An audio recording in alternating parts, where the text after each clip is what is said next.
Hi, John again. We're in pad print training here for the Micro 90. And in the previous video, we put our pad in, adjusted the location, and set compression.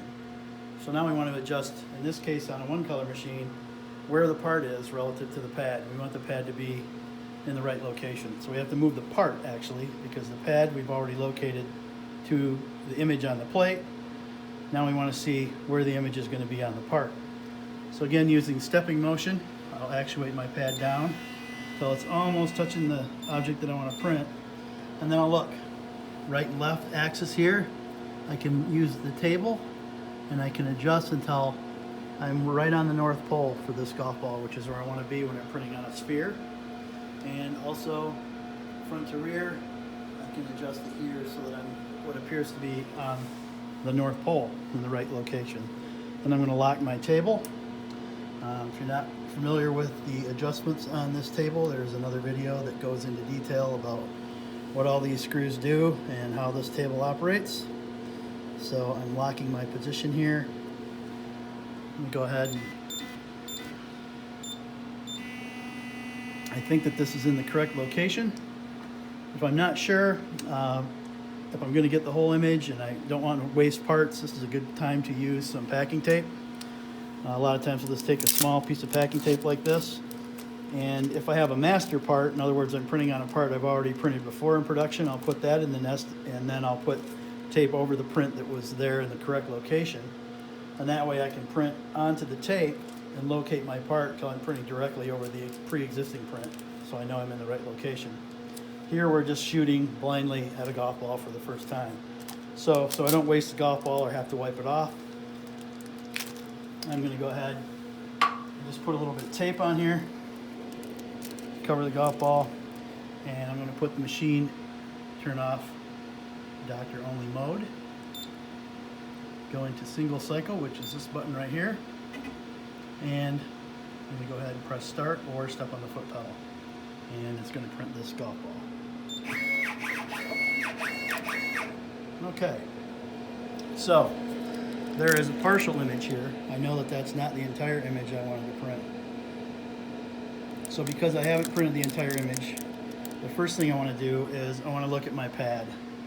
I want to see if I have picked the entire image up and I'm just not transferring all of it. So as you can see, there's more image left on the pad here. That means that I appear to be getting enough compression at pickup, but what I need to do is increase the amount of compression that I have on the golf ball. So we've already set what we thought was compression before using the stepping motion, and now we can fine tune it. So I close the doors, go back through my homing sequence, and down here at this button I can see that right now I have 84 millimeters of transfer. This machine goes up to 95. I think I'm probably about 5 millimeters short on transfer right now. Just to be safe, I'm going to go to 90. So I'm going to use the plus button. I toggle down using the arrow here. Now it says transfer setting. I don't want to set pickup setting. I want to set transfer setting at 1. 84. I'm going to use this button. Go to 90.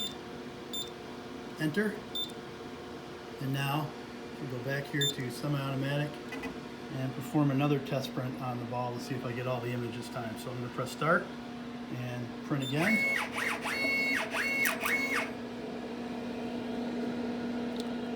And now it appears that all the print's there. I'm happy with what I'm seeing. It's hard to tell on the tape, so I'm going to go ahead and print a ball just to make sure. I'm going to clean my pad just to see if there's any ink left on it. Just a tad bit, it looked like. I'm going to go ahead and print again, right on the ball.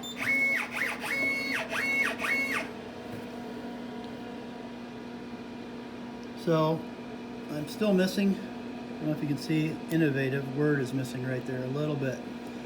So, a couple things going on. I'm going to first check to see, again, if my pad has the entire image on it.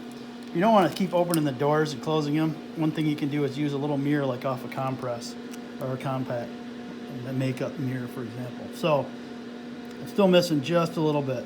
So going to 90 millimeters wasn't quite enough. I was maybe a millimeter or two short. I'm only 5'4", so I'm a lot more than a millimeter or two short, but that's the way it goes. All right, so I'm gonna go back. I know I still need to add a little bit more on the machine. Go back here. I'm at 90. I'm gonna go 91, 92, enter, and this should be it. We should be good to go. We should get a good image. It's set. I'm gonna print it, and here we go. So there we go. That is pad adjustment and setup.